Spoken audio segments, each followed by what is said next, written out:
Okay, so good morning and welcome to my basic strokes class. My name is Robyn and I am a calligraphy teacher. I teach brush lettering, calligraphy, traditional calligraphy. I teach all different styles of writing. So often what happens is people will ask me, they'll say, please can I do one of your calligraphy classes? Like, okay, what calligraphy class? Because there's so many different kinds. And it's quite a problem when you think, oh, I just want to learn how to write nicely and I want to do pretty writing and I happen to have this pen and now I want to learn. But actually there's so many different styles of calligraphy that usually it's a case of start with the one that grabs your attention, and often it is brush lettering because it's so pretty, but often it's a case of I've been given a calligraphy pen and I'd like to learn to write with it, and then you need to learn to write with the particular pen that you've got. So a lot of the confusion around the pens comes in when people message me pictures of pens like this. So this is a marker. It says calligraphy pen on it. Marker meaning it's like what we would call a koki in South Africa. It's a felt tip marker with a nib like this. So that is not for brush lettering. This one is the pilot one. This one is just a green body, but the pen itself looks exactly the same. And these are felt tipped markers. It's like a koki version of, or a felt tip marker version of one of these calligraphy pens with a flat metal nib. So this is a fountain pen, and if you think of a fountain pen, a lot of us will think of like an old-fashioned sort of fountain pen. Here's one with a pointed nib. It's got a black nib, metal nib, pointed nib. These are not good for brush lettering because they're not flexible. So when you're doing brush lettering, you have to have a flexible nib. And I know for every single person who booked, my first question always is, do you have a brush pen? And the reason I ask that is because often people think that they can do brush lettering with a normal pen or a fine liner. So a fine liner would be like this, where you've literally got a point, a hard pen, a hard nib on the end, not flexible. The whole thing with brush lettering is you have to have a flexible nib. So a flexible nib would be a nib like this, where if you, and I'm going to touch it, I'm so far ink free, this will not remain the case. So if you press that, it's a flexible nib. And I'm going to be using these pens in the class. So when I write, I'll move the camera and you'll actually see how the pen moves.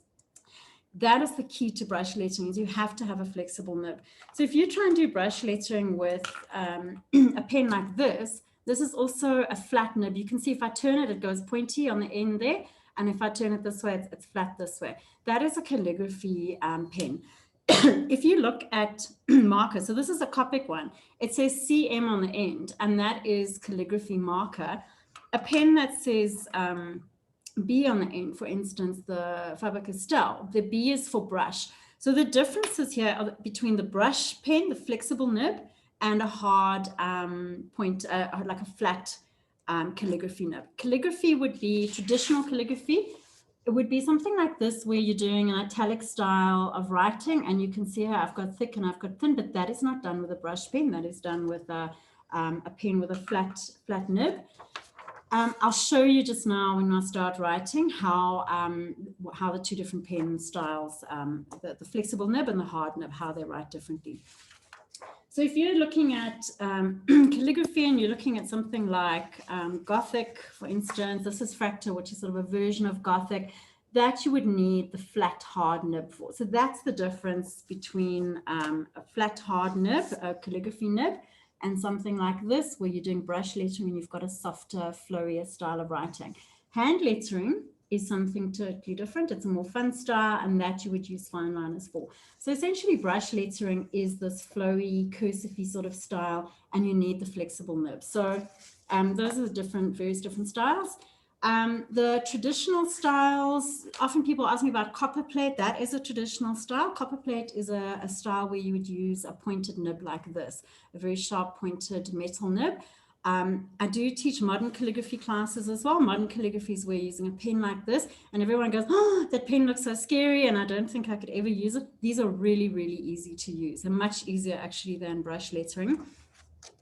This is an example of modern calligraphy. This is done with white ink on a black, some black card, and you can see you can get nice fine strokes with these pens because the pen is so pointed. This one, although it's a metal nib, has a flexible end. So when you apply pressure, I don't know if you can see there, here's my blue finger. When you apply pressure, the nib actually splits on the end. It's a little bit hard. I just want to get a dark background. So when you write with these, some people, to give your ages away, those of you that remember being in school with a dipping pen, it didn't look as fancy as this. It would have been a pen where it had a straight holder, so it wouldn't have had this oblique piece, but you would have had the nib sticking out the point here, out of the holder. You dip into ink and you write with those. So that's, when using a pointed nib, you can achieve a similar look to brush lettering. So what we're doing this morning is proper brush lettering. You're going to get this type of look, but we're using a brush pen as opposed to a dipping nib where you dip into ink and you write with it. So the brush pens are, I'm sure, they are so varied, and there's so many different brands and styles and types. And it is a little bit of a nightmare, because what happens is, you know, you think, oh, I'll just go and buy a brush pen, I'll pop into P&A or C&A, and you know, C&A I think is completely useless, and I don't think they have any decent pens. P&A will sometimes have the koi pen. So a koi pen looks like this. This is Sakura brand. Sakura also make Pigma Micron fine liners. So those of you that know the Pigma Micron, and that we're not using fine liners today, but a lot of you would know that the beige body Pigma Micron is quite a well-known fine liner. The brand is the same. And if you look here, there's a little flower over here. It's a little cherry blossom, the Sakura flower. That's the company that makes them. So the koi brush pen, quite a big brush pen, that is the one that you're most likely to find at a P&A. And that's the one that a lot of people have. The other one that's very popular in South Africa, you know, here in South Africa, we struggle to buy decent brush pens. So a lot of people have tended to get either the koi or the Faber-Castell. So Faber-Castell has the Pitt Artist pen lid. So whether you're using a fine liner or a calligraphy pen, they kind of all look the same. They all have the same lid. And they have a sort of medium-sized brush point. If you look at that, it's kind of medium-sized. And then the other one that is quite popular in South Africa, mainly because it's easy to find, are the Lyra pens. So the Lyra ones are like this. They come in a set of pens, usually I think about 12 or 18. There's different sizes. My main issue with the Lyra pens is they don't do pretty colors. There's no pinks. There's no purples. And if you've ever bought Lyra pens, you'll know what I mean. It's always reds and blues and yellows now. And it's like, why don't you guys do pinks? Probably designed by men, not to be about men, but we like our pretty colors. So this one's a teal one, which is quite nice. But for the rest, it's mostly blues and greens and pink and reds and that. If you have the Lyras, they are quite big. So that's what the nib size looks like compared. Put the Faber-Castell on that side. One of the video links that I sent you in the email, if you did have a chance to look at it, was which brush pen do I use? And I actually discussed all of the brush pens. So the one that I recommend for beginners is this size. And you look at that and you think, what on earth is that? Is this some kind of little fine liner? People look at those like, is this a joke? You know, how am I supposed to write with that? Because it's tiny. Look at the comparison here. So the reason why this is nice, and you'll see when I start writing, it's a small pen. You're kind of writing in a size that's familiar to your hand. When you write with one of these pens, often what happens is the hand is like, oh my gosh, this is not happening. You end up going very small, you kind of cramped up, and it's because you don't realize that you've actually got to write quite big with these bigger pens. So a lot of you do have the bigger pens, no problem at all for this class, but you are going to struggle more than you would with one of these little pens. The reason why, especially if you booked fairly late in the week or this morning, the reason why it's not an issue for me if you have one of the bigger pens or the Tombow pens, that's the other one I'll speak about now, also a big pen.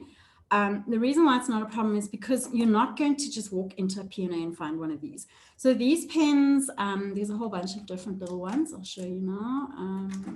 These ones are...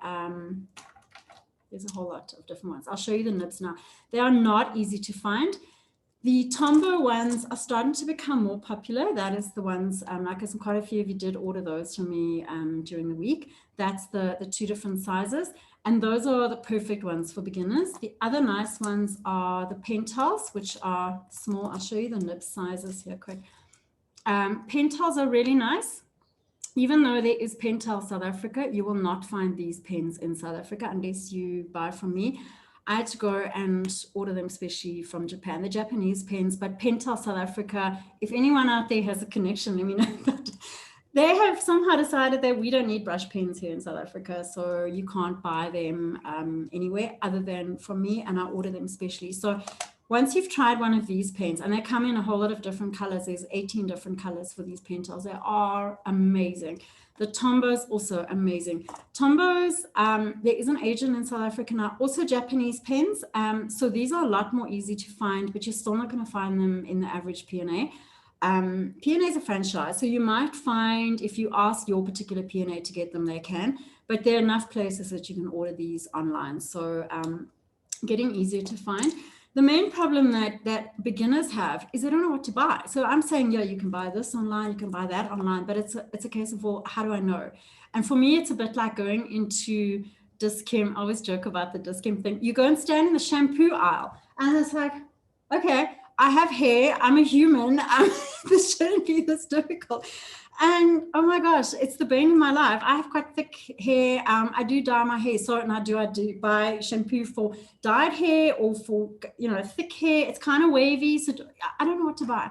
Do I spend a lot of money? Does it really matter? Do I go for a well-known brand name? I don't know. And in the end, you just kind of, grab whatever looks good on the shelf. It really is an issue for me. And I find, you tend to stick to the one that you know, and then somebody else says, oh, I'm trying this, so then you try that. And it's a bit like that with the brush pens. So with brush pens, when you buy cheap pens, that is a problem. Cheap pens, and when I say cheap pens, a pen like this little one is a 60 Rand pen, which when I say 60 Rand pen, to me, that's a cheap pen, because a fountain pen like this is a metal body fountain pen, but this will last you your whole life. This costs 680 Rand. This costs 60 Rand. These are all disposables. All of the brush pens that I have here are disposable ones. These last a really long time. 60 Rand for this pen is cheap. You're going to spend about 30 to 35 Rand on this koi pen. This will last you. In fact, if you're heavy-handed, you'll destroy this pen in this workshop if you're using this pen. So within an hour, if you're working with me, because if you press hard, you break the end. It's fibers. They work like this, where the fibers are flexible, as opposed to a Koki or a like a whiteboard marker bullet nib. It's a hard nib. Brush nibs are flexible. So when you press hard on a big nib like this, you do tend to find that they go very soft and they fray on the end very quickly. These pens are extremely durable, these small pens, mainly because the nibs are so small. So these are all Japanese pens. There are Tombow, there's Pentel, there's Zebra, Funwari. I sell all of the different pens because I've gone and actually looked for pens that you can't find in South Africa, and none of these you can, except this one. And I'm trying to sell pens that are good and that are quite cheap by comparison. If you go and spend, like this is a 70 Rand pen. This is a 30 to 35 Rand pen. These pens are quite delicate. When you're a beginner, it's very tricky to use these without messing them up. These are very, very durable. So I would always suggest that you go for these ones. You get different colors, you get different softnesses and hardnesses. So it's kind of tricky to sit in a Zoom class and I show you something. Unless you feel it, you don't know whether it's going to suit your hand or not. And that's why for those of you that have ordered the pens from me, I've suggested getting the soft and the hard nib. If you look at them, they look exactly the same. You would not know what the difference is. It's only when you actually apply pressure on the pen that you'll feel the one is harder than the other. The problem with your hand, your particular hand, is that your hand is different to my hand and it's different to everyone else in this class. So you then have a case of, well, I don't know if I'm going to like this pen and I don't know if my hand is going to like this pen. Some people are very tight. They have a very kind of cramped up grip. Other people are quite loose and flexible. So it really just depends on you personally what you're going to like. So for this class, I want it to be kind of like a casual fun class where you're not stressing too much about have I got the right pen or whatever. It's you're just going to use whatever you've got. If you have a question or you're struggling, you're welcome to message me afterwards. You can ask in the class, but you can also message me afterwards. You're welcome to at any point. In fact, anytime here, once you've done a class like this, even though it's like a sort of free intro class, I consider you a student. So at any point you can message me with anything, okay? So if it's advice on pens, if you're struggling with something like your undertone or whatever, just message me. Just one last thing before I start writing. This pen here, this is what they call a colorless blender. It has a white, okay, this one's stained because I've used it. When you buy them brand new, it has a white nib. This is not a white brush pen. Okay, everyone gets all excited. When a pen has a clear lid, it means it's a blender. What that means is when you are blending your colors, sometimes if you follow various lettering people on Instagram, including me, you'll see blended colors where you've got this sort of shaded ombre look. Oh, it looks so amazing. And then you try it and you try it on your school book paper and it doesn't work. You need the right paper and you need a blender pen. So anytime you see a brush pen with a clear lid, doesn't matter what color the body is, like Tombow will do a black body clear lid. Koi do a white body clear lid. Clear lid is the key. So that is a blender pen. You're not going to have any color in this ink. You're using that to pick up ink and to put it onto your letters. So I've actually got a workshop on that next Sunday. Got so many workshops. I can't keep up. So if you are interested specifically in the color blending, that is a nice one to do next weekend. But I'm just saying, if you ever see this, don't think it's a white brush pen, because you're going to get home and write and it's literally got no color because it's just got colorless ink. Okay, so you will be disappointed. Then you'll be messaging me, what's wrong with my pen? Nothing, it's got no color. Okay, and then and last thing, when you look at alcohol markers, I only have Tombow ones here. I don't have Copic or any of those, but an alcohol marker, as people often will ask me about those. The difference between an alcohol marker, and you can see here the body color is different. So like for instance on Tombow, the water soluble ones have a black barrel, the alcohol ones have a gray barrel.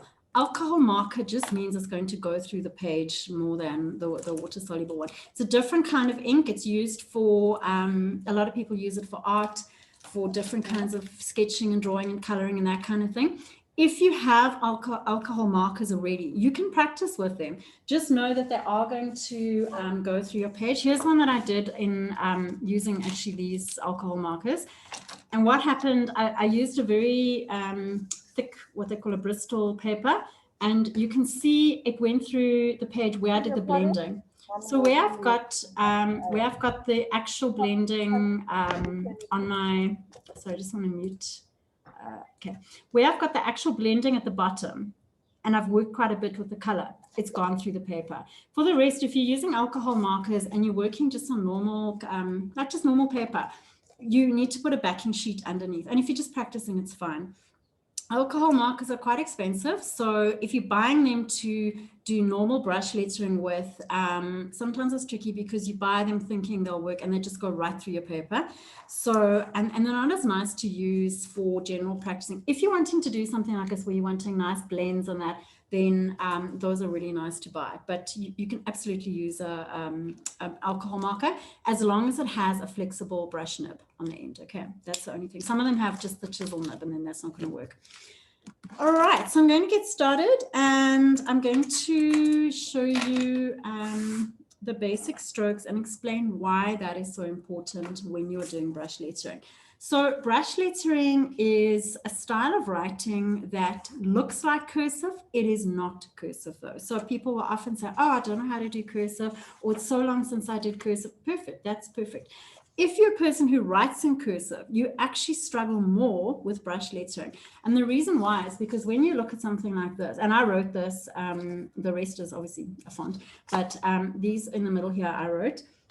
And when you look at this, it's made up out of a whole lot of pieces. So I did not start there at the B and then end at the H. I literally did a top piece, a curled piece through to the R, and the R is done in 2 pieces. The U is done in 2 pieces up to the S. The S is also like sort of 2 pieces.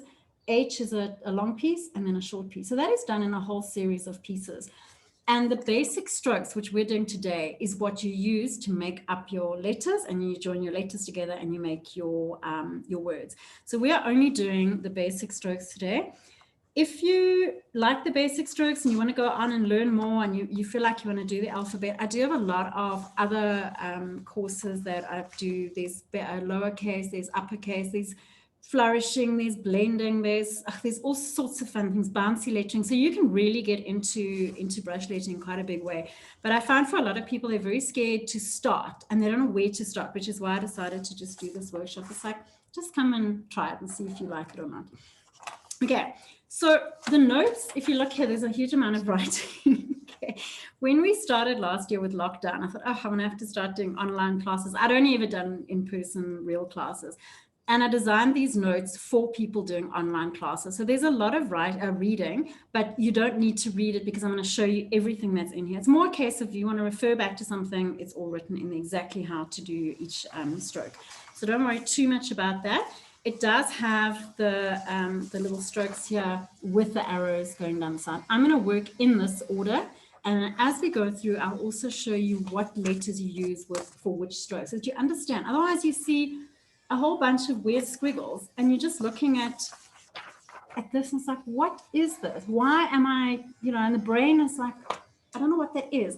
And then when I explain to you that you take that piece, which is not a P, by the way, and that's not a D, that is a top. When you take that and you add this on or that on, you end up with an H.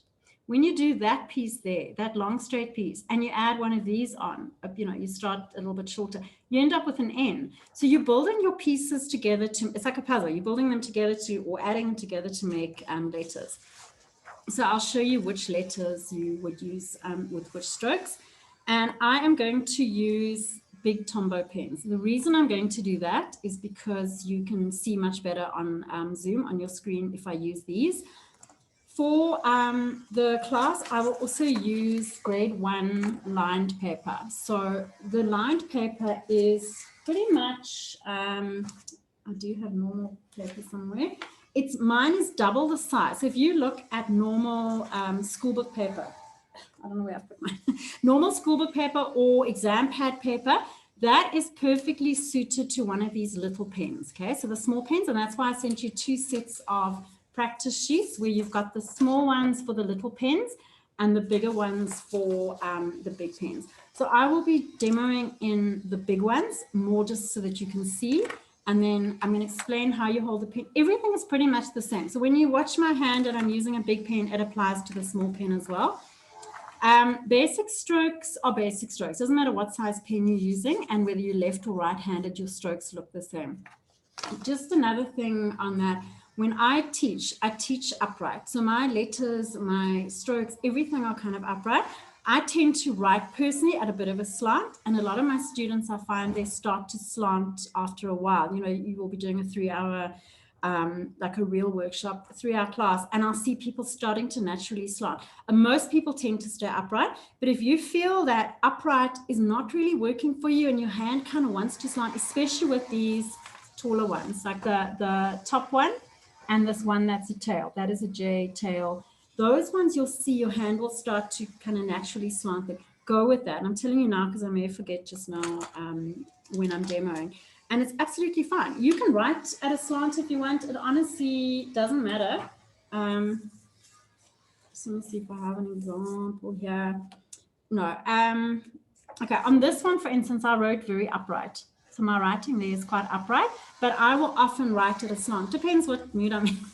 Depends what I'm writing, depends on what size, what space I've got, and depends on the pen. But I don't want you to feel that because my strokes are dead straight upright, you have to stick to that. Go with a slant if you feel it.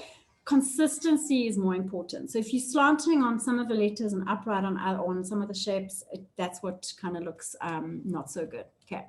So I'm going to move my camera around now, and then I'm going to show you. Okay, so I'm going to work in 2 different colors, and I'll also explain as I'm going and demo for you the different letters. Okay. All right, so here I've got my paper. Just one other thing, I will keep my paper straight in the class. The reason for that is because if you're watching on a screen and I'm sitting with my paper like this, it's not very comfortable for you to be looking at me writing at a slant the whole time. But just know that when I'm writing, I will keep my page at a slant, and I pretty much keep it the same amount of slant as I would for normal writing. So when you are writing, if you're left-handed, I would suggest you keep your book kind of at this angle. If you're right-handed, keep it about there, and you just sit with your book comfortably in front of your body.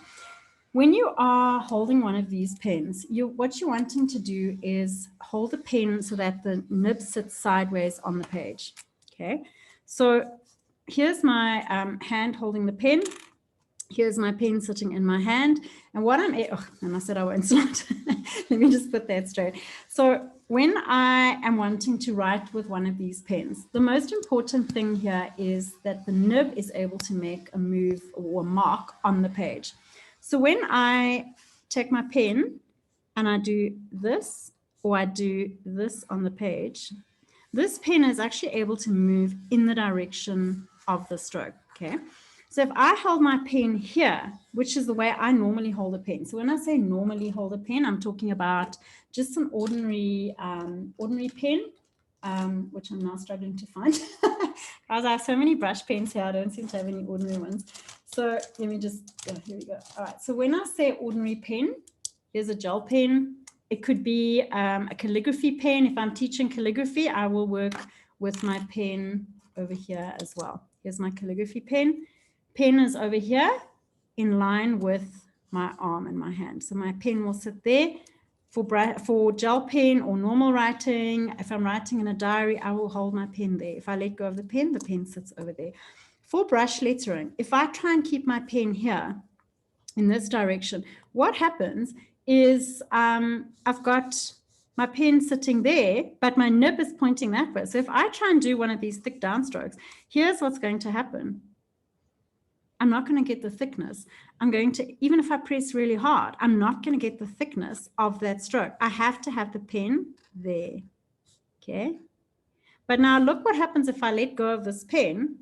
It's in this direction, which for most of us who were taught how to write properly, which is, I'm not going to get into that now, but kids nowadays are taught to write with their books dead straight, and they all write sideways like this. The pens point out that way, which is not the correct way. The correct way to write is with your pen sitting over here.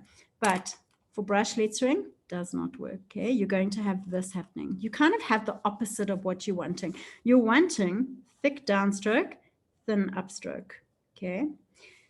The rule for brush lettering is thick on the down, thin on the up. So when you're holding like this, and my pen is in line with my page, with my line that I'm writing on, when I have the pen pointing in this direction, I'm able to achieve that. And the reason why is because the length of my nib, and this applies to any size pen, the length of my nib is sitting in this direction. It can actually sweep down nicely on the page. Then when I pull up, my thumb is helping to guide the pen up like this, and I can do a nice thin upstroke, okay? This grip is a little bit of a weird one. For those of you that did manage to watch that video, and please, I don't expect that you have watched it. I'm just going to move this out a bit so you can really see my hand properly. In that video, and it's in the email that I sent, I know some of you booked quite late, so you wouldn't have had a chance to look at it, but I'm going to explain it now. When I explain about brush pen grip in that video, I talk about chopsticks. So chopsticks, even if you can't hold chopsticks, you know that this is kind of how, I mean, if I do that, you can see it's a chopstick grip. And I have Googled I used to always teach this, and then one day I thought, well, I hope I'm actually doing the chopsticks right. So I went and I Googled how to use chopsticks, and it actually is exactly the same way. So if you don't know how to use chopsticks, I'm now going to teach you the chopstick method. And you're all going to want sushi for lunch. So there's the fake sushi. I'm going to use my gel pen as a pretend piece of sushi, and there is me picking up the sushi, okay? Watch my front chopstick. Index finger pulls towards me this way, middle finger pulls out that way or pushes out that way, okay? So that is what you are wanting with brush lettering. You are actually wanting to be able to sweep up and down. But now I've got two chopsticks in here. So what we do, if you look at this, I've got this nice movement. There's a nice gap over here. Take out your second chopstick, and you are pretty much set up for brush lettering. And look at this nice movement that I've got here, nice flow. I'm able to pull the pen towards me, push it out there. Thumb is across here to keep the whole lot together. And what I've got is flexibility. even with this big pen, I can now move my pen all the way around. I can do flourishes. I can do all sorts of nice things. So that I find is the easiest way of holding a brush pen. If you are left-handed, you're just going to swap it all the way around the other way, and you just flip everything that I've shown you over to that side. I don't have a specific video for left-handed, but it's pretty much the same. So you take out the chopstick. Your hand is set up here for brush lettering. The main difference is if you are right-handed and you are now doing a stroke like this, I'm going to pull up and I'm going to come round. I need space this way. I need to be able to pull the hand this way or the pen towards me. For a left-handed person, you need to start with the pen a little bit nearer towards your palm, and you need to be able to push out. Okay, so that is the main difference. For right-handed letter, a stroke or person, I'm going to pull this way, and for a left-handed person, I'm pushing that way. So here's my terrible lefty stroke. I'm going to now throw my name away. Up and over. And what I'm doing is I'm pushing out that way. We'll go back to these strokes now. I just want to explain how you hold the pen and how it all works together. So I'm starting close towards me and I'm pushing out that way as opposed to pulling this way. And that applies to all the letters. So if you think of a letter A, for instance, I'm pushing that way. But on the letter B, I would be pulling as a right-handed person this way.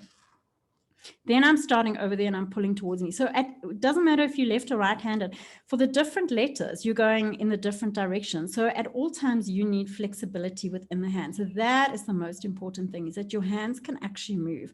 If you're a person who grips really, really tightly, okay, so now I want you to think back to when you're in school or varsity. Were you the person with the cramps that was always shaking out the hand, always having terrible cramps, terrible tiredness? If you were, you probably gripped too tightly. And often what happens if you hold a normal pen and you look down, you'll see your fingers go white on the end if you grip too tight. You'll often have that type of thing going on. Also, often people write with both fingers on the top, or they wrap their thumb around like this. So that is a handwriting issue. I've actually got another lesson this afternoon on that, but it really does affect you with brush lettering. So if I hold my normal pen in a normal way, I've got space. If I do that, I've actually got no flexibility. And that's what causes a lot of problems with handwriting. You can kind of still get away with it with normal handwriting, but try and do this with your brush pen. You have literally got no space. You kind of have to get look how uncomfortable that looks. I can tell you now it's uncomfortable. I've got to now try and move this whole pen around on the page. It's a very laborious process. So much better if you can try and do the chopstick thing. Middle finger to help glide up, index finger to help pull down, thumb to keep everything in place, okay? So now we're going to start off with the light upstroke. So a light upstroke is as light as possible. So what you're wanting is this on the page. Light stroke like this. You've just got the point of the pen coming up like that. And you're working at about a 45, well, it's not quite 45, but you don't want to have this, okay, that's not right, and you don't want this. Okay, those are too slanty and too upright. This stroke is meant to be nice and thin at all times, okay? So you are working with your pen's point. And that is where having the bigger pens is much harder because they're softer and they're bigger. So often what happens is this. So if you're doing this with me, you'll see if your strokes look like this, or you're going too fast and you've got a whole lot of those are all wrong. Nice and thin. I'm going to move this camera around now so that you can see the actual pen's nib on the page, okay? Here is the pen on the page. Look at, and I've got a ring light over here, up there, and you can actually see the shadow. So where I've got a point, the shadow is literally pointing towards my hand. So you can see where the point of the pen is supposed to be on the page. That is super thin. You kind of want somewhere around there. This is too thick. Okay, if you look at that, my nib is dragging on the page. Okay, so that's what you don't want, the nib dragging on the page. Try and hold it up on its point, and I find it's easier if you've got flexibility in the hand and you can actually move the hand around like this. You've got space.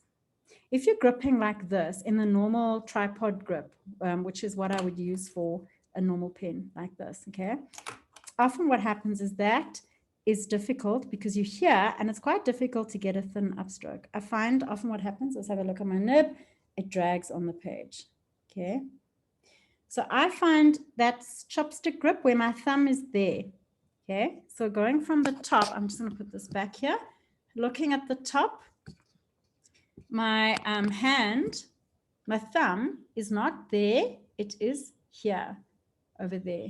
And now I've just keeping the pen in place. I've got these two fingers able to move down and up, and I've got the thumb kind of like a seatbelt across the middle over there, across the pen's body.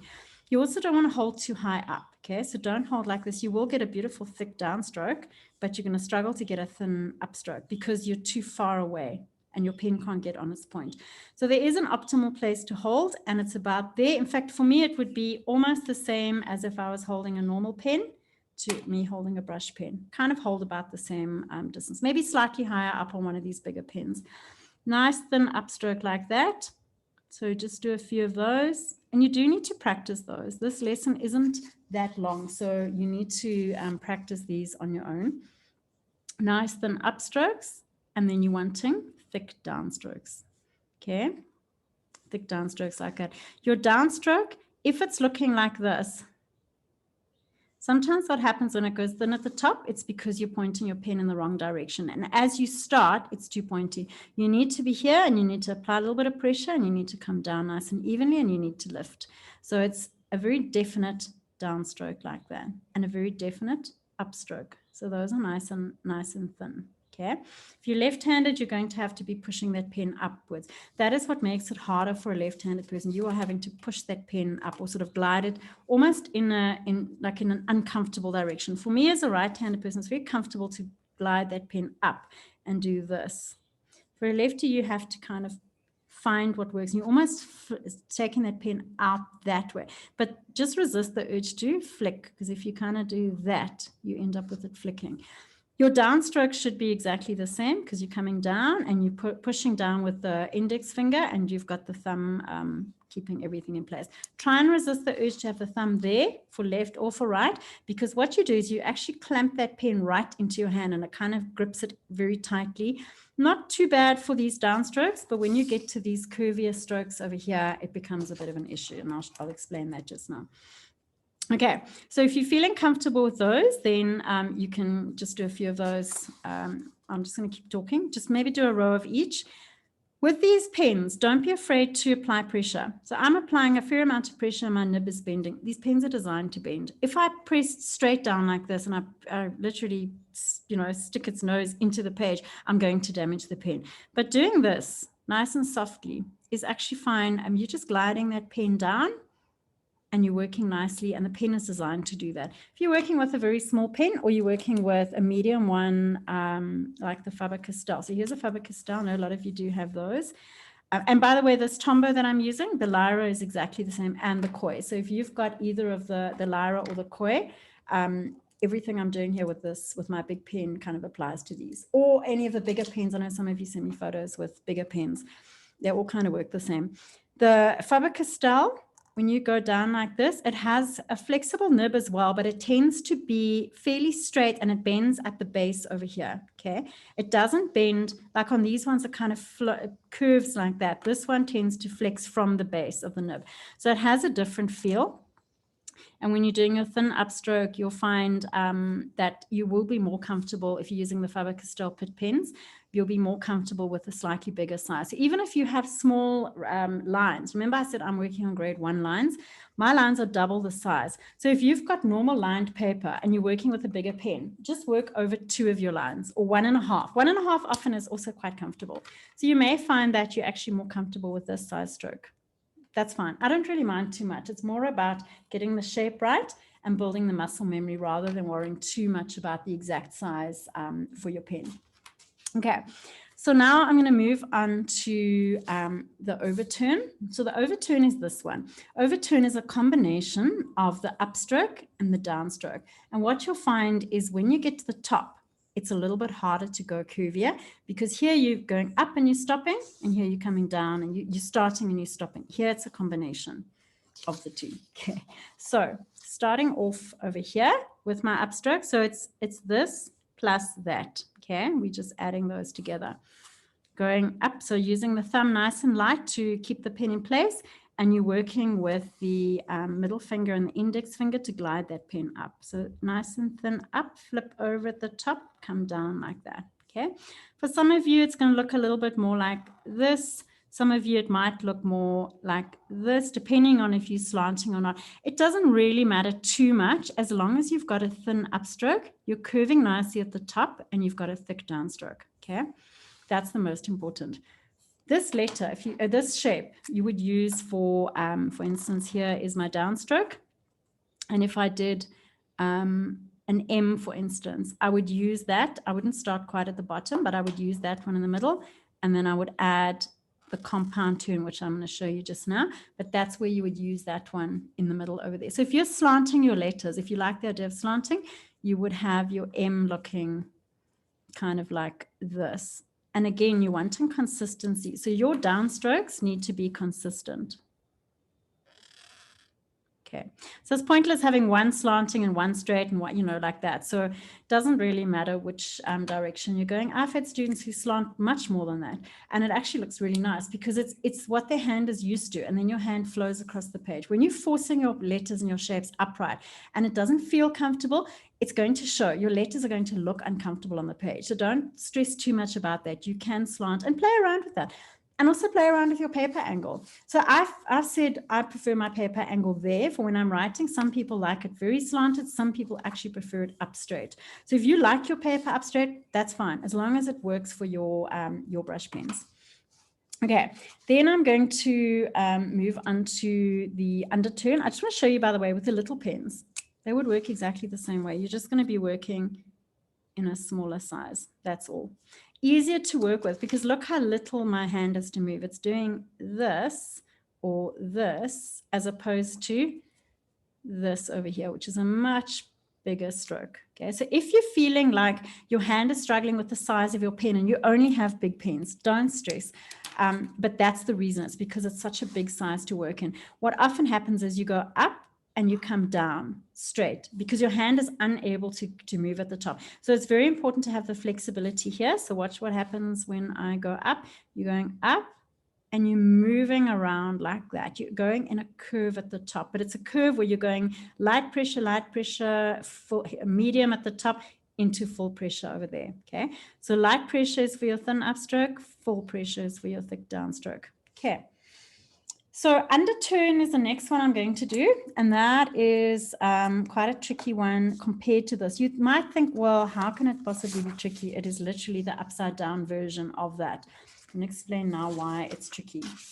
And it's one of the most difficult strokes for people to get right.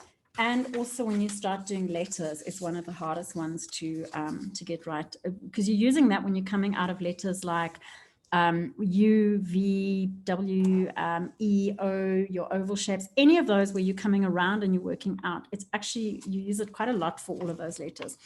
Okay, so starting with the underturn, you're going to start in full pressure. So that's that one over there. You're starting full pressure coming down, okay, like this, coming down, and then you're going to go into light pressure coming up, okay? Or if you're doing it kind of narrow, you do it a bit more like this. If you're slanting, it's going to look a little bit more like this, okay? Doesn't really matter too much. The most important thing is full pressure down, light pressure coming up. So when you are working with this stroke, you are going full pressure to about there, okay? Medium pressure to here, and then from the bottom, you're doing light pressure. So going through the pressures, when I showed you just now with a close-up with the pen, I'm going to show it to you again here with this one. Okay, so I'm holding with my hand, so it's a bit shaky. So full pressure going down. Look at my pen bending on the page, okay? Full pressure, lighter pressure, and at the bottom, my pen is on its point, okay? Up like this. Quite tricky because the hand is going to be saying to you, this is weird. At what point in your life, writing with any normal pen, have you ever had to do something like that? We don't. We put the pen down and we write with the same pressure all the way through. This is weird. Full pressure, light pressure. Some of you will get it very easily. Some of you are going to have this flicking. If you go too fast, you get this, or you're going to come really slowly and you're going to have this. And you kind of go like this and then go, oops, Suddenly I remembered I need to go up. So your nib needs to be like this. Full pressure, light up to there, and then light coming up, okay? And you can see here where I went full pressure and then my stroke gets thinner. So it's full side, and remember also keep the pen in line with the page, the lines on your page. So having your pen like this is quite important. If your pen is now going back to here, because this is what happens. As you're concentrating and you're listening and you're looking at what I'm doing, your hand and your pen very sneakily move back to that position, okay? It happens every time. So your pen needs to be in this position here to come down. So if you're ending up with your pen here, you're going to have a stroke that kind of looks like this. You think, what? That's so ugly, but that's because the hand has gone here. The pen cannot give you a thick stroke. So light. If your hand is tight and you're feeling like, oh, I'm already getting cramps, you are gripping too tightly. So you need to make sure that you are nice and light and flexible, down and then out like this, okay? When you're doing a letter like a U, for instance, you're going to have your downstroke like this. You kind of come up to about there, and then you're going to add on that piece over there, okay? You need to be thin coming out. Otherwise, what's going to happen to your letter is going to look like this. And then you're going to have this. And that does not look good. That is too heavy. It's too thick. It's never going to look nice. Getting this thin stroke coming out is very, very important. It is probably one of the hardest strokes, that one and the oval over here. That is a really horrible one as well. Those are the ones that I would say you need to practice the most. Most people can get the overtune right, this one here, pretty easily. And the others are not too difficult, but this one is a tricky one. When you are doing a letter and you do like a U, for instance, and you come around and you do it too narrow like this, then your letter is going to look like this. Okay. So you need to practice it with a certain amount of width. The one that I've got on here, if you're working with tracing paper, you can trace over this one. What I am going to do, and I don't already have it, I'm going to make practice shisakas, which actually have the strokes down the side and then some in gray as well. So I'm going to do that, and then I will put those on my website. I'll also mail them to you, because I've realized now it actually would be easier if you could go over some of the gray ones. These are one of my first practice sheets that I made. It was meant that you put it kind of here and you do your strokes going down, but I'll do some with gray scale that you can trace over. All right, so moving on to this one here. This is called the compound turn, okay? That one is a combination of this one plus that one. So you're adding these two together. Weirdly enough, this one is actually often easier than this one. And the reason why, I think, is because you're starting in light pressure. You're going up, you're going full pressure, you're ending in light pressure. So your hand is already in light pressure when you start. Here, you're starting in full pressure and the hand is down, the pen is down on the page. Now you've got to bring the pen up, and that's quite difficult. Here, you're starting in a sort of pointed up position.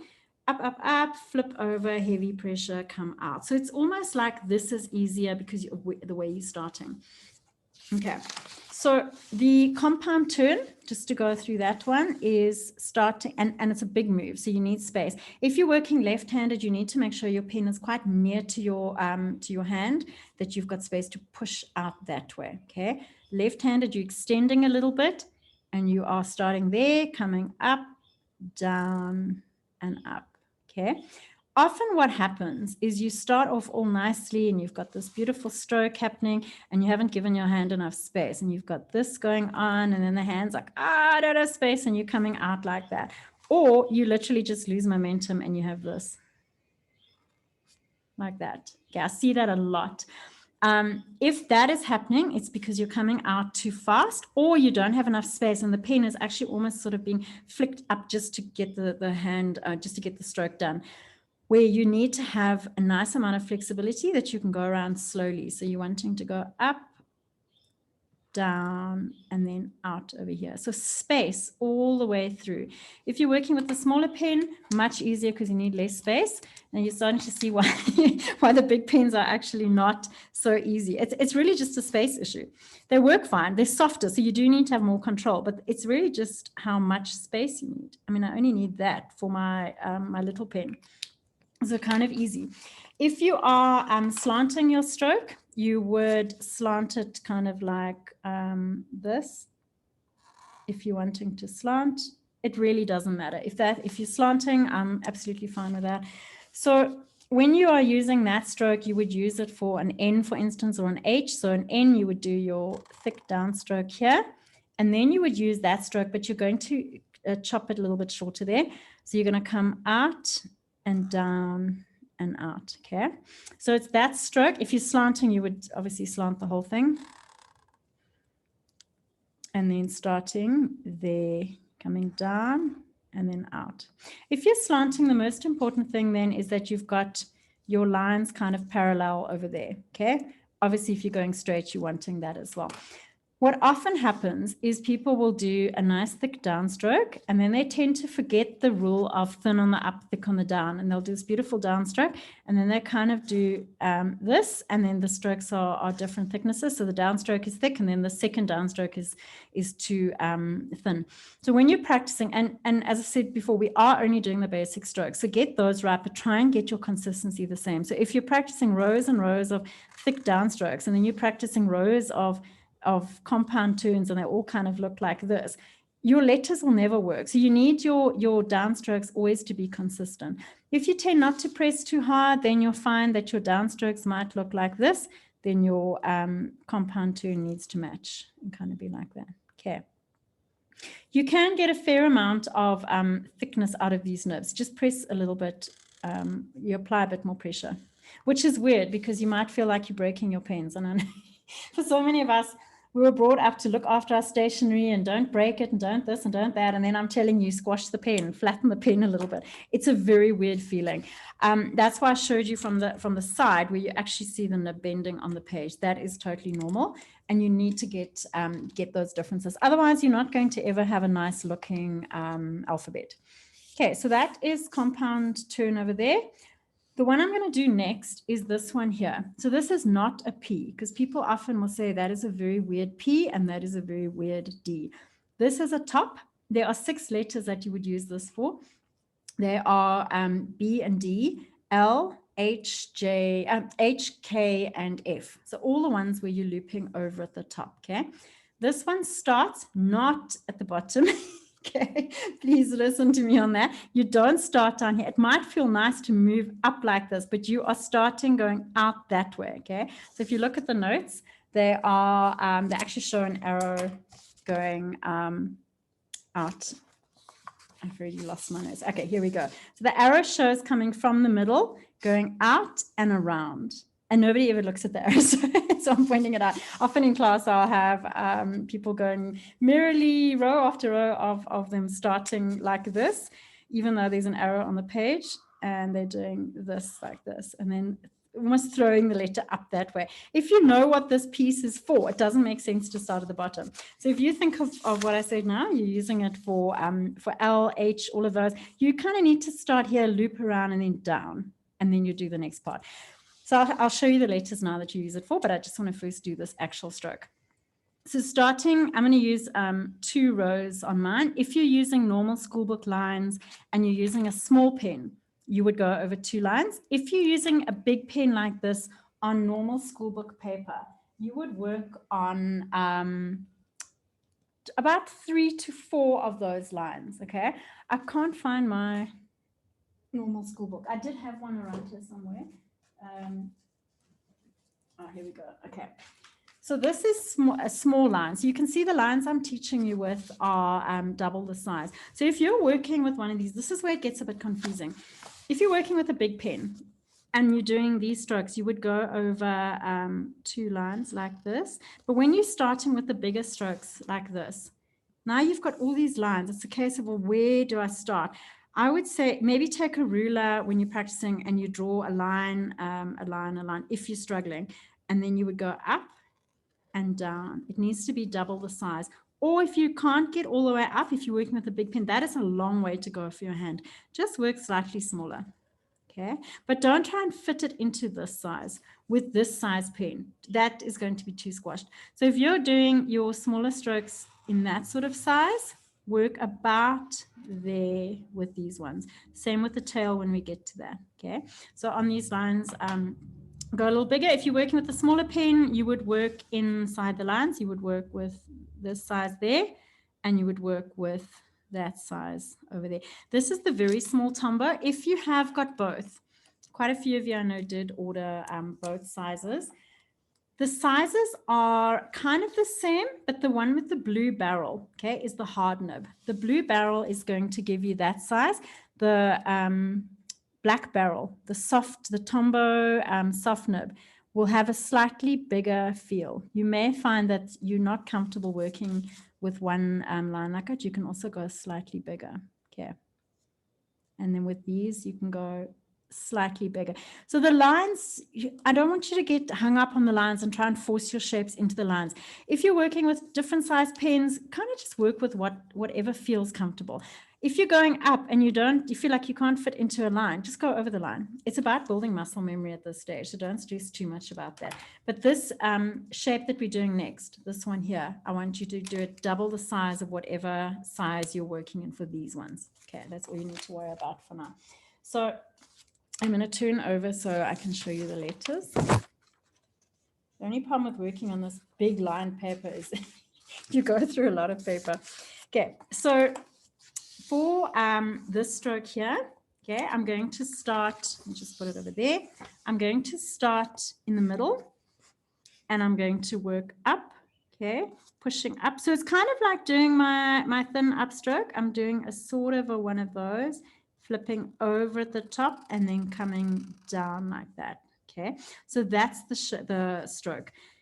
Thin up, so using the thumb nicely to glide the pen up, thin up, flip over and down over there, okay?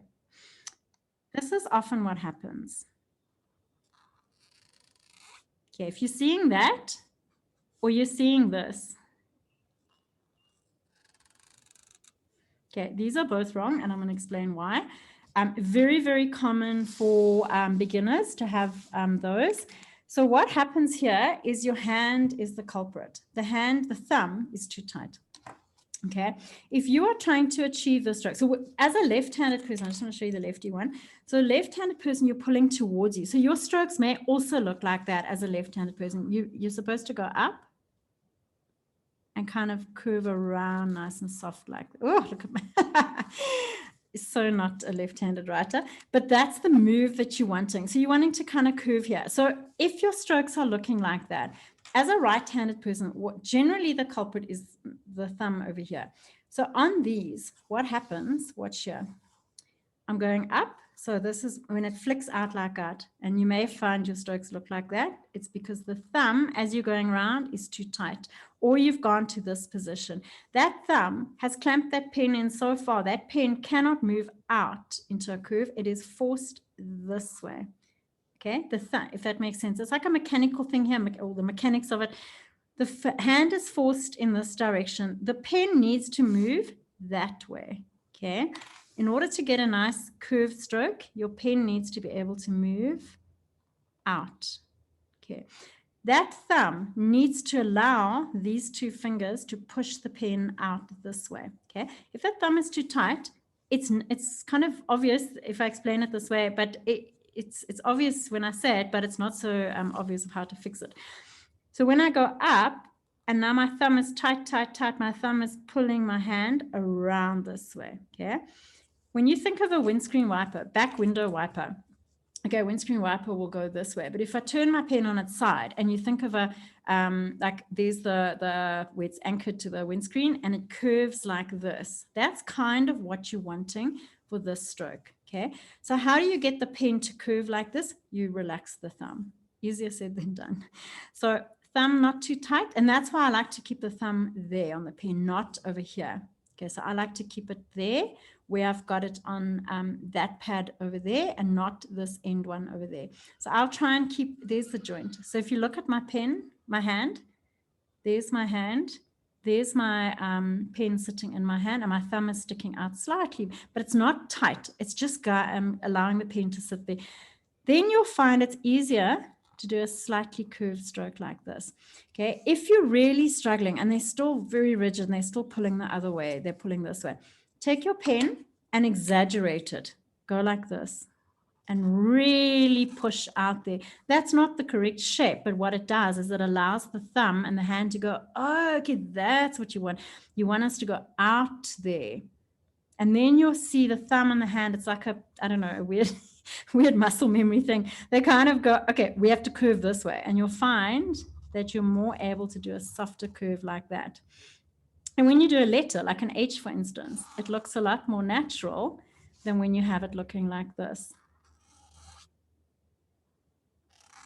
Because often when your thumb is tight, you end up with thick strokes. That one looks like, I don't know, like it's dancing or something.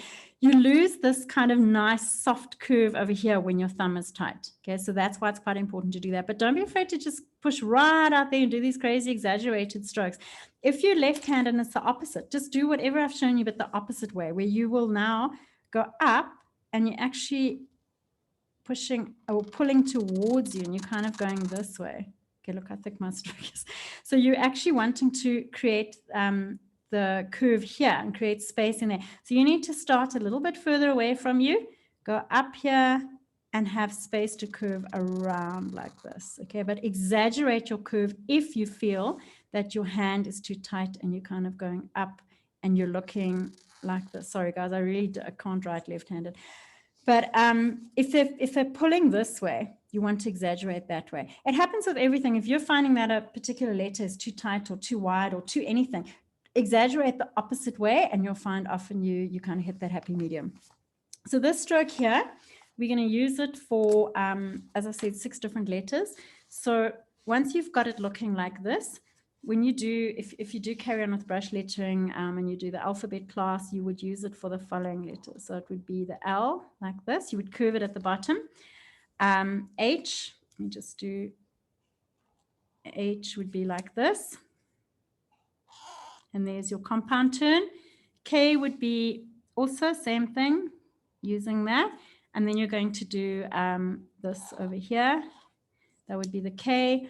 F would be going up, coming all the way down and then coming through like that. Okay, so using it for the top of the F.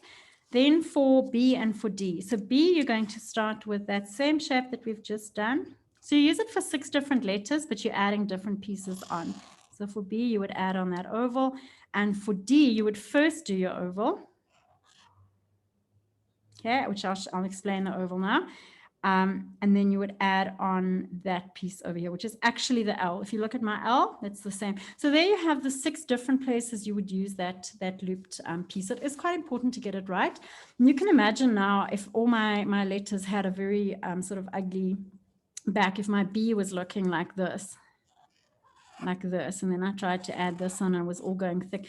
It doesn't look as nice. It kind of looks messy. It's got this piece sticking out there and you lose that soft flow that you want for brush lettering. So it is worth practicing this to get it right and to try and get that curve nice and soft. It doesn't have to look exactly like mine, but you just don't want it looking like this, where it's totally rigid. Okay. Then moving on to the J tail. So I'm calling it the J tail because people will often say that it's a J at this point, but at this point it actually is more of a tail, not a J. So it's this one here. Okay. It would normally go below the line. I've just got them in line. So when you practice, you can use the tail up here, or instead of having to push it down, you can just start at the top here and work through like that. So on the J tail, when you do it, you start thick at the top and you're coming down.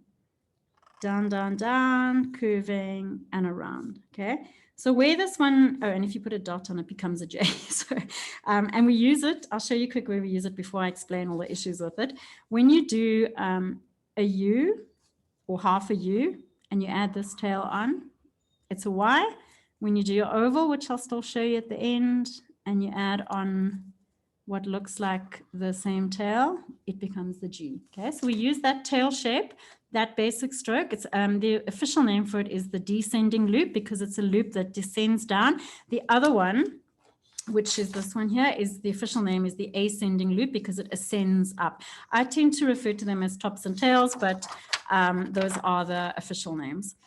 All right, so on this one, here are the places where it can go wrong, okay?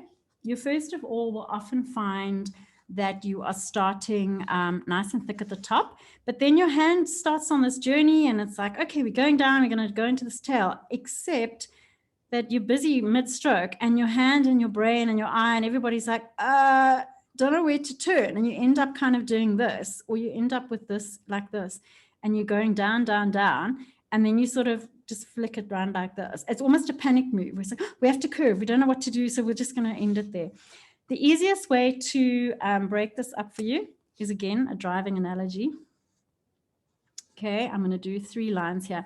Because it's a tail, obviously it needs to go below the line. Okay, so a baseline is the line that's here. Baseline is the word or the name for the line that all your letters sit on. Doesn't matter what style of writing you're doing. You could be doing normal writing, Gothic, it doesn't matter. The baseline is this line over here. Okay, your tail needs to go below the baseline. So when we work with the tail, with a descending loop, you are starting in full pressure, okay, going down. So that part is fine. Full pressure all the way to there, all good. The hand's comfy, everybody's happy. Here's where it falls apart. Okay, you need to go from full to light by the time you hit the bottom.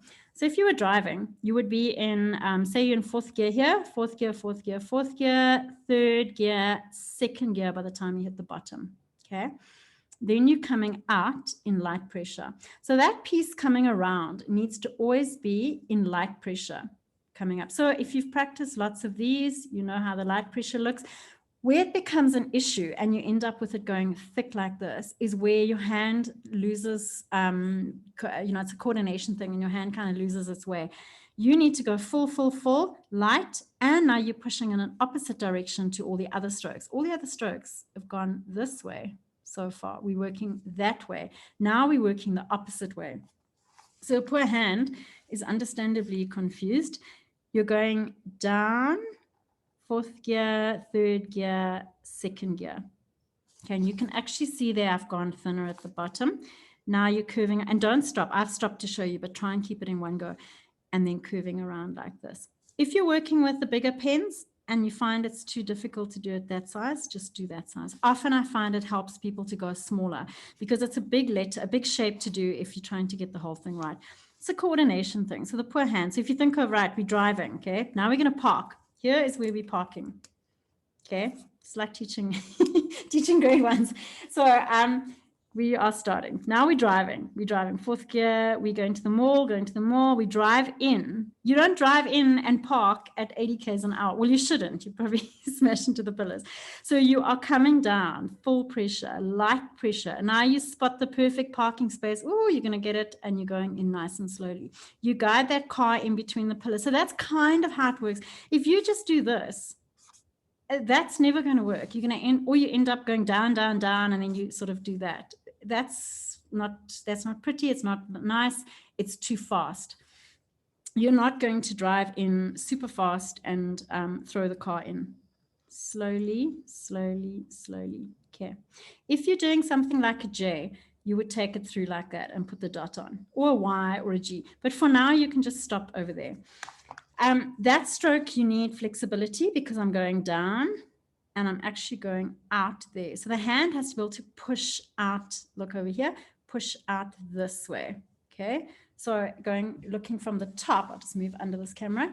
I'm going down and I'm moving around. So it's flexibility at all times. And you can actually see through my hand. You can see the page. I've got a very light, loose, flexible grip. If you're tight and you like this and you're tight, look what happens.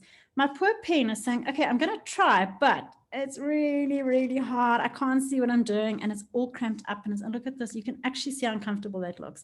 So light and flexible at all times. And when you look down, you want to see your page through your hand. Okay, that's what you're wanting.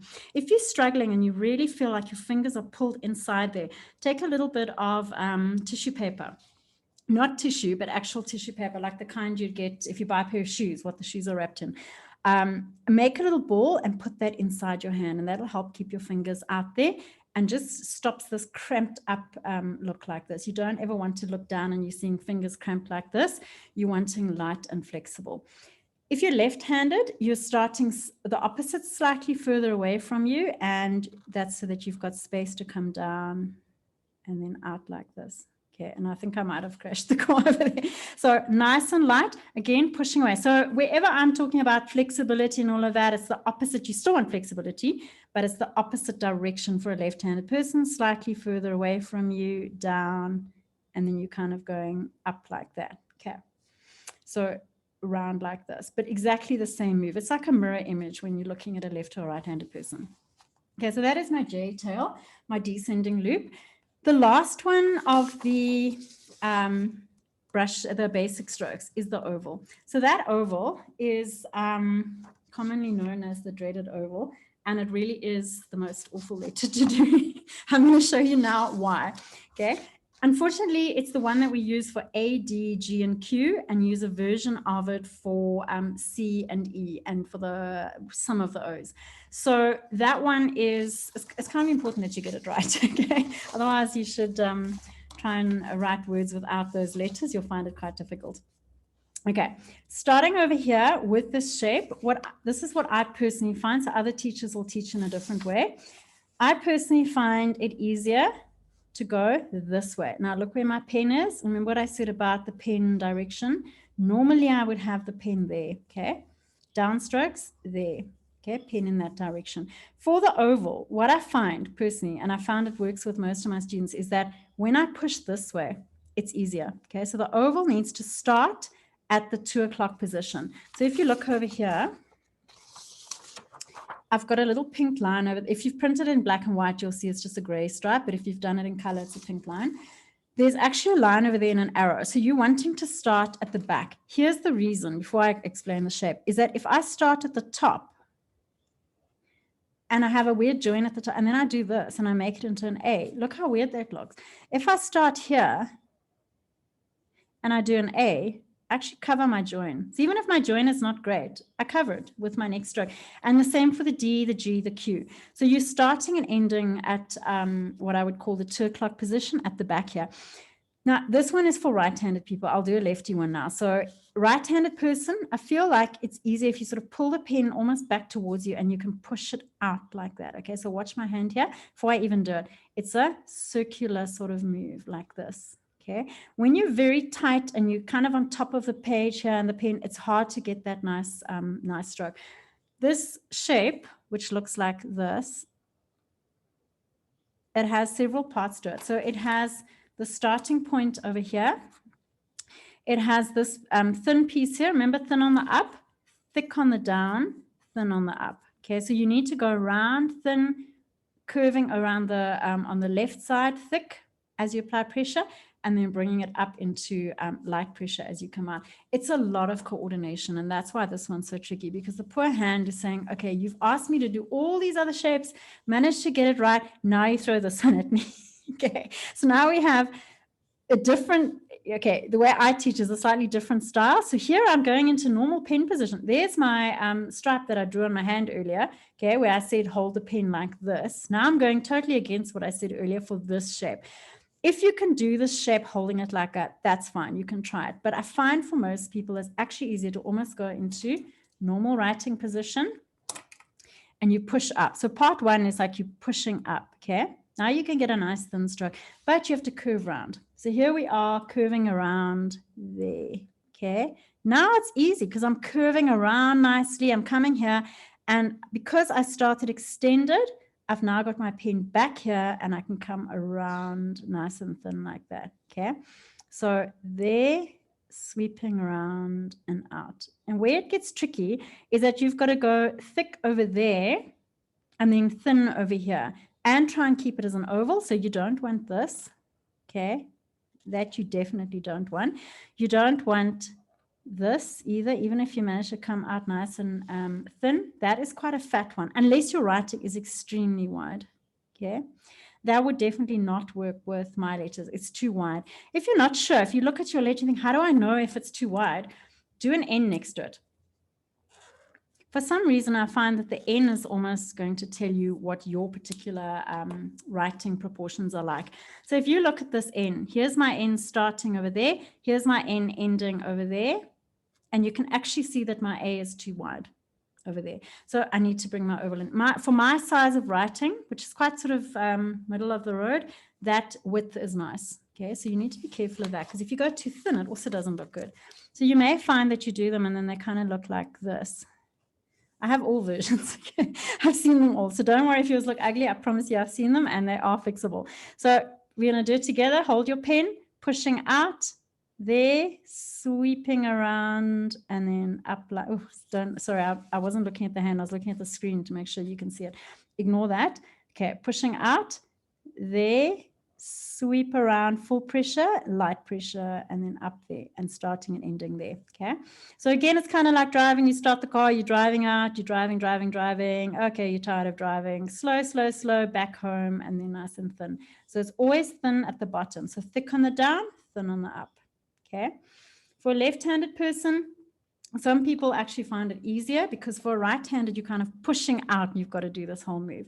For a lefty, you're having to pull towards you. So if you've got flexibility here and your hand is moving nicely, you actually just have to then kind of go around like this, and then you're sweeping up. Even though mine doesn't look great because it's a bit wavy, it's definitely easier to do it left-handed. So pulling towards you. And remember what I said about for right-handed, you almost put the pen there. I'm feeling like for a left-handed person, my pen is almost pointing away from, almost in the opposite direction. Okay, so pointing that way. So here I would go up, sweep around, and then coming out like this. Okay, sorry, they should join. So this move like that. So it's a circular move, but you can start there, pull around. If you can do it in the same position and you're able to do your stroke here with your pen in this direction, you can do that. I find it quite difficult though for most people, because what happens is your pen is here and your pen's kind of wanting to go thick up because you're pushing in the opposite direction. Feel like it's easier to work with the point of the pen pointing in that direction. So you're going thin, sweeping around and coming out nice and thin. And then you would add the back on to make it into an A. And the back is the same shape that you would use if you're doing the letter I. And it's one of these. Okay, it's the underturn over here. So you would use that, a modified one, a slightly pointier one for your letters. So you can see how your you would use the different pieces to make up your different letters. Okay. With the oval, if your oval is looking like this, I'm going to do a big one so that you can really see it. So say it looks like this. It's going up and it's going down. Okay, pointy like this, or you're sort of going like this and then squashing down like this and then coming out thick. What is happening there is you don't have a nice smooth transition at the top. And the transition is smooth around like this. You're actually working in this way and you are squashing the pen down. So when that's happening, it's kind of like when you're trying to drive and you've got first gear. If you can remember back to learning to drive, or you have a teenager who's learning to drive, it's that transition. And that was one of the hardest things to learn, is to go from first gear to second to third without grating the gears, without cutting out. And it's exactly that. You're just doing a smooth transition. That will come. It comes with practice, because what you're wanting is not to go light, squash down. Okay. Smooth transition at the top. So round and smooth and then out and then nice and thin coming around. Okay. That's what you're looking for. And your join should be seamless over here, but most of the time it's not, but it's fine because you're going to add on a piece at the back. Okay. This oval is very difficult. You are going to struggle with it. I'm not going to lie to you and tell you it's an easy one. It's very, very tricky. And I feel it's tricky also because all these other shapes, if you look at these shapes, they're all kind of working up, down, even though you're curving, they're quite vertical. They're sort of up, down, up, down. This one is quite a curved one, and you're going around and you're starting and ending, and it feels weird because it's almost an unnatural shape because you're trying to do this oval and you're trying to apply pressure in certain places.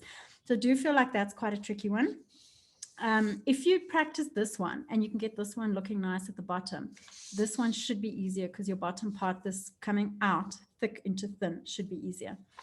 Okay, the oval one you use for the following letters. So I'm going to show you quick on the letters so you understand what it's for. It's not for B and for P, okay, just so you know.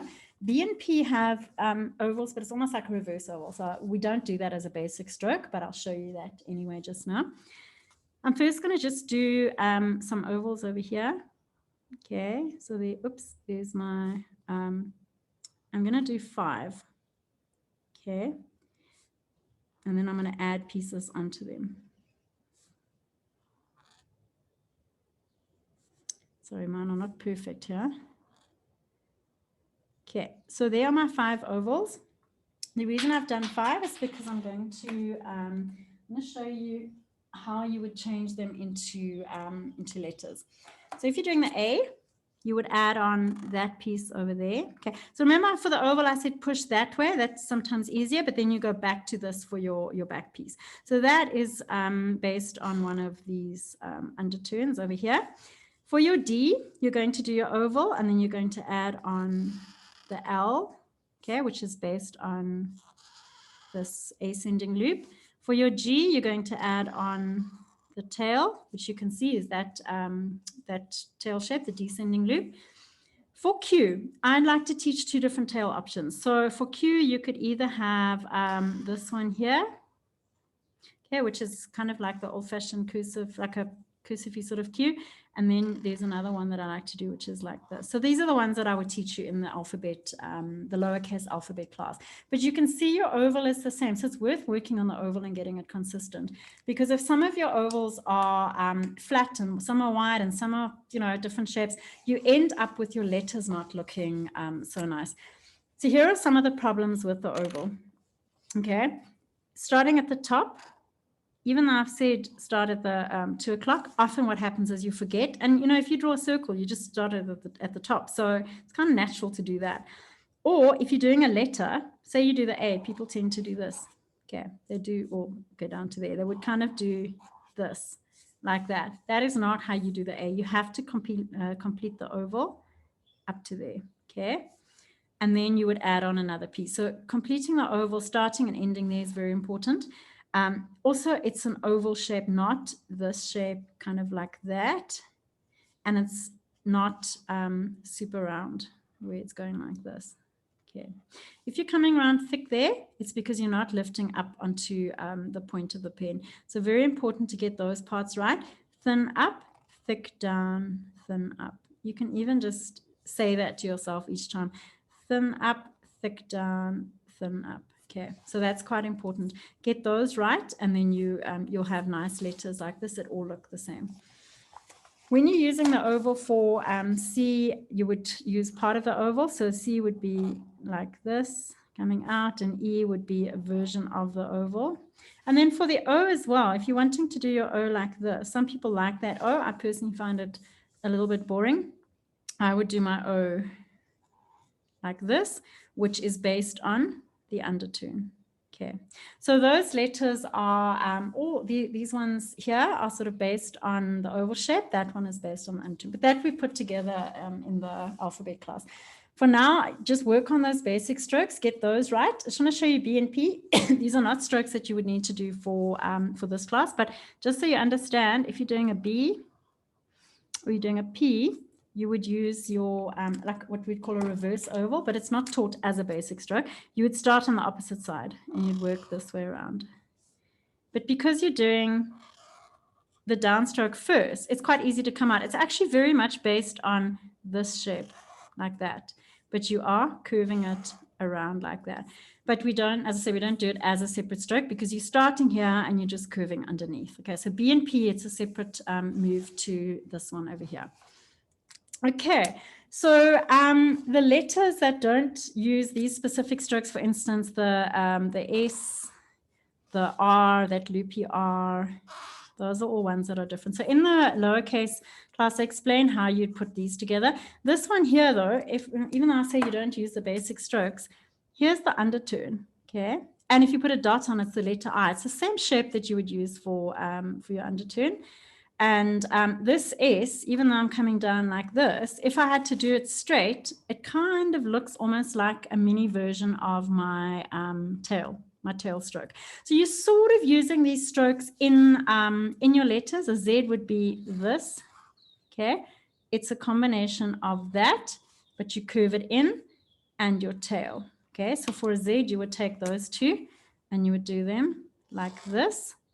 and you would do that. So you do use the strokes, but it's modified. You use them modified for these letters. Okay. When you are practicing your basic strokes, you can practice them coming up. You complete them, so you come all the way up to the top. When you do a letter, though, as I've shown you several times, you're only sort of coming up part of the way. So, for instance, the U, sorry, you would come up half of that like that. So you're doing a modified version, but that's why I'm saying don't stress about that now, because you're not at a point to do letters yet.